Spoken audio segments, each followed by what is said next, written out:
Shalom, shalom. This video is about the prophet portion for Parashat Lech Lecha. It's from Isaiah chapter 40 verse 27 up to chapter 41 verse 16. The Torah portion Lech Lecha is about the calling of Abram to the promised land and his travels and travails over a period of 24 years. And this prophet portion covers the coming of the King of Kings, the Aleph Tav, that's in Isaiah 41 verse 4. It covers waiting in faith and trust on Adonai, that's Isaiah 40 verse 27 to 29, and that links clearly to the Torah portion and Abram and Sarah's waiting for the promised son. It then covers Adonai's covenant with Abram, and that it endures forever, Isaiah 41 verse 8 to 12, and of course that links. It deals about living water in Isaiah 41 verse 17 and 18, but it opens and it closes with Adonai giving strength to the weary, faithful believer who believes like Abram, and that too links to the Torah portion. Good day. My name is Barney de Klerk. I'm not a Bible teacher. I'm a student of God's Word, and I love sharing with you what I'm learning from this week's scripture portions. As I indicated just now, the prophet portion opens with a promise that Adonai gives strength to the weary, faithful believer. And it's a famous verse in Isaiah 40 verse 31. To those who wait upon Adonai, he gives strength, eagle wings, running stamina, and strength to walk in his ways. Not in these words, I'm paraphrasing. Isaiah proclaimed that Adonai is eternal, he's the creator, he's never tired, he's all-knowing and all-seeing, and all of that is true.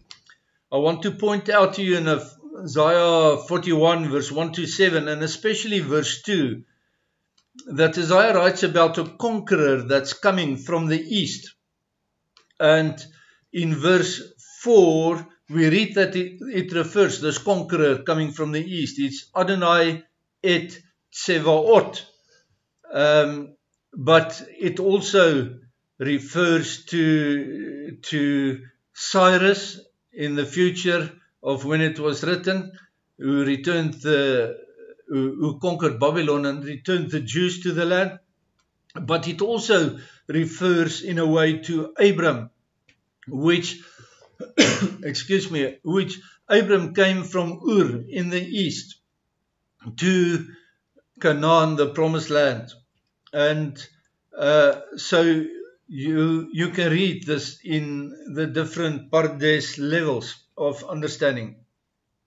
Isaiah saw the Messiah ben David coming in Isaiah 41 verse 1 to 16.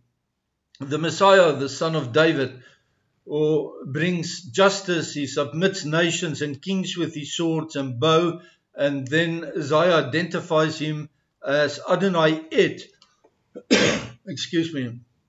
Et is the Aleph Tav in Isaiah 41 verse 4b.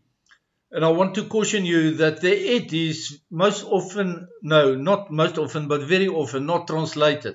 It occurs almost 10,000 times, 9,800 plus times in the Tanakh, and for more than 3,500 times, Et is not translated. It serves to conceal the identity of Adonai.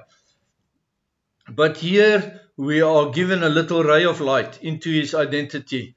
Adonai, the Aleph Tav, comes from the east. He's the conqueror. He defeats the enemies with his swords and his bow.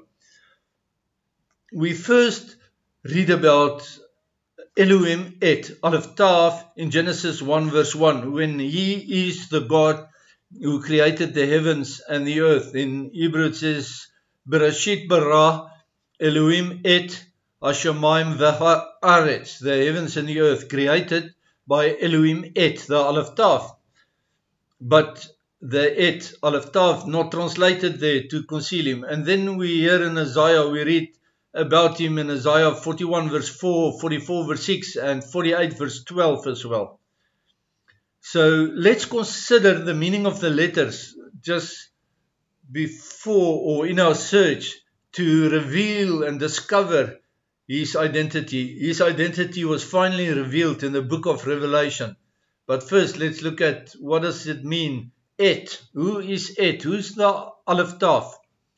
Aleph is the first letter of the Hebrew alphabet, and the paleo symbol for it was the head of a bull or an ox. But, I always object to this ox because it has never been part of the Hebrew Israelite Jewish culture to maim animals. So it was a bull, said, not an ox.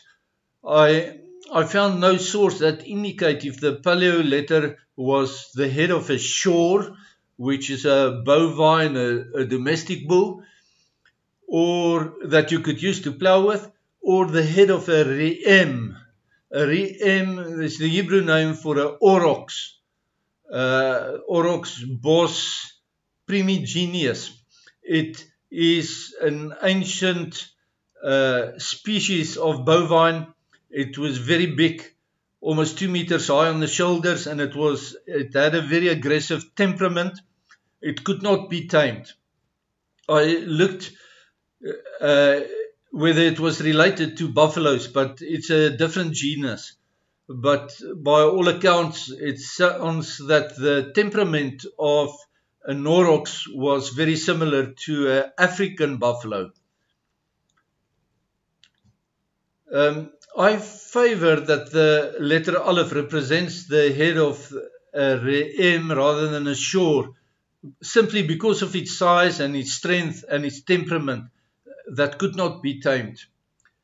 The Aleph pictograph represents Adonai, which is also the reason why the golden calf was supposed to be an image of Adonai. If you read the history of the golden calf in the Torah, you'll see that Aaron said it's a feast unto Adonai, because the Aleph letter, which is the head of a bull, is found materialization in the golden calf. So it's a complicated, complex image. The letter Aleph has gematria of 1, but it can also be, the letter Aleph can be dissected into 2 yuds and 1 vav. Yes, that makes it 3 letters in 1. I wonder where we've heard that before, of a trinity in 1 letter. The gematria of these 3 letters then, 2 vavs and 2 yuds and 1 vav, then adds up to 26, because the gematria of yud is 10 and vav is 6, together 26. The same value as the gematria of Adonai's holy name. In the Aleph, if we break it into those 3 letters, the upper yud represents Adonai's arm stretched to the unknowable heavens as Ein Sof, because he is without end and is eternal. And the lower yud is his revelation of himself to mankind on earth through the Bible and through his creation as well, of course. The extent to which we can know him when we search him out is found in creation and in the Bible. The vav in the middle, vav always is a nail or a hook. It connects things together. This vav connects these 2 aspects of Adonai. Ein Sof above, and the creation and the Bible below. Vav has gematria of 6, and it represents man. The vav that connects the 2 aspects of yud, therefore has to be a man God, or a God man if you like. Therefore it can only represent the Messiah. In Aleph Tav, the next letter then is Tav. Tav is the last and final letter in the Hebrew alphabet. The paleo symbol of Tav is a cross, exactly like the Roman cross on which the Messiah was crucified. Tav means mark or sign or signature even, and exactly like the mark we read about in the book of Revelation chapter 16 verse 17, by which the tzaddikim will be marked before Adonai's wrath is poured out on earth when the 7th seal is opened. This is akin to the blood of the Passover lamb on the lintels in Egypt on the night of the 10th plague, the death of the firstborn.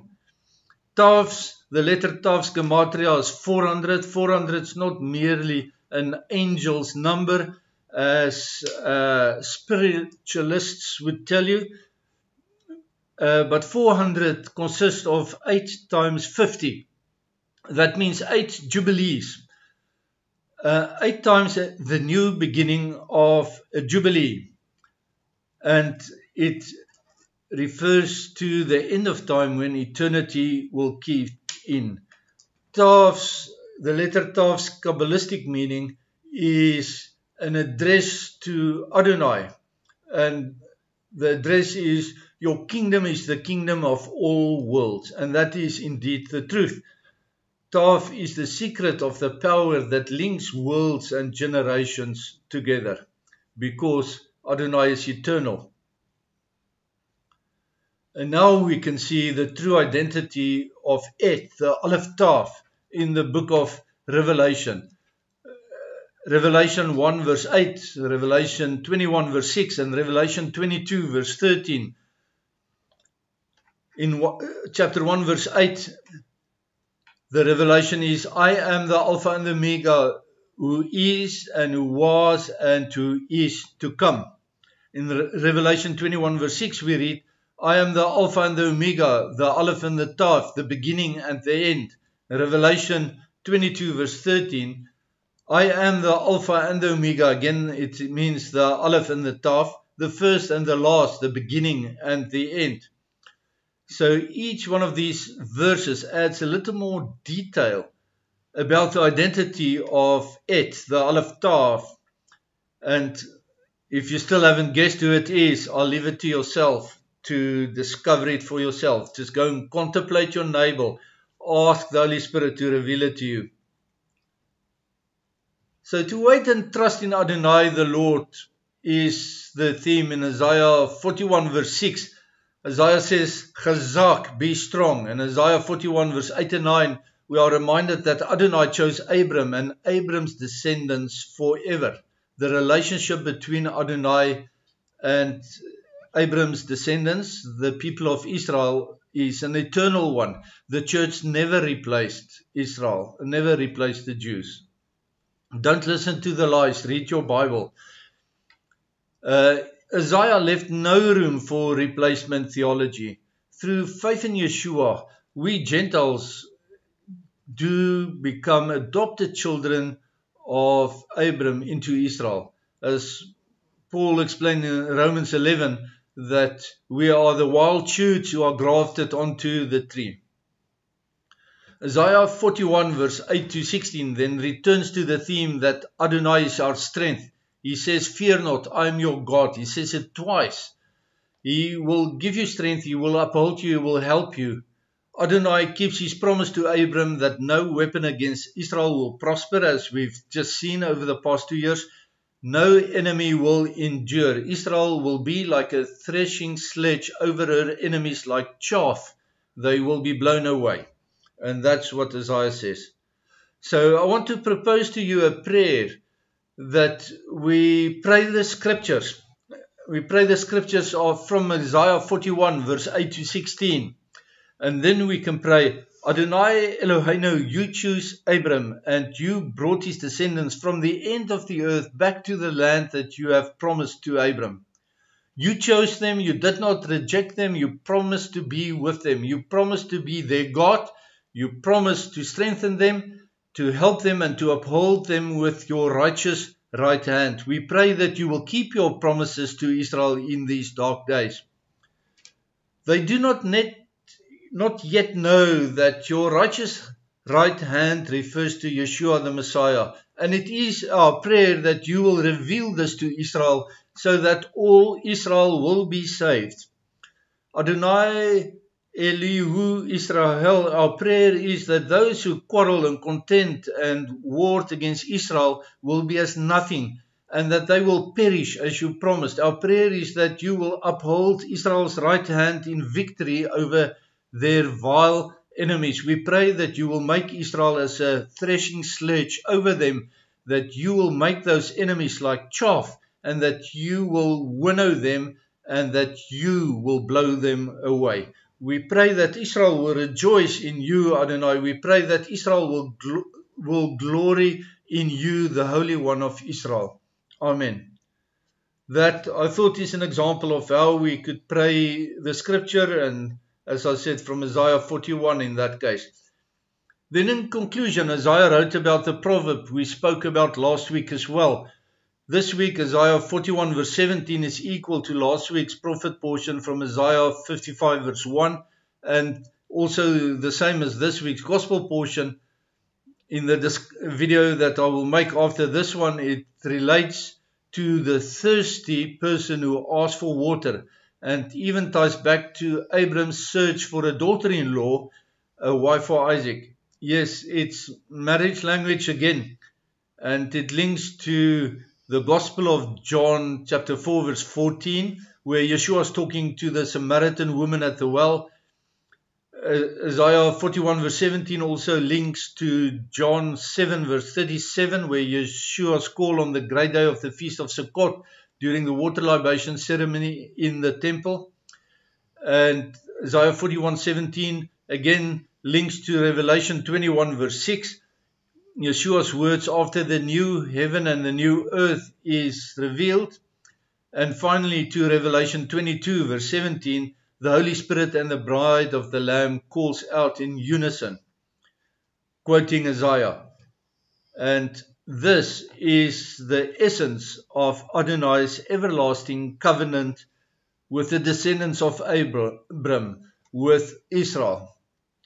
I hope this stimulates you to have a serious consideration and read of Isaiah 40 and 41.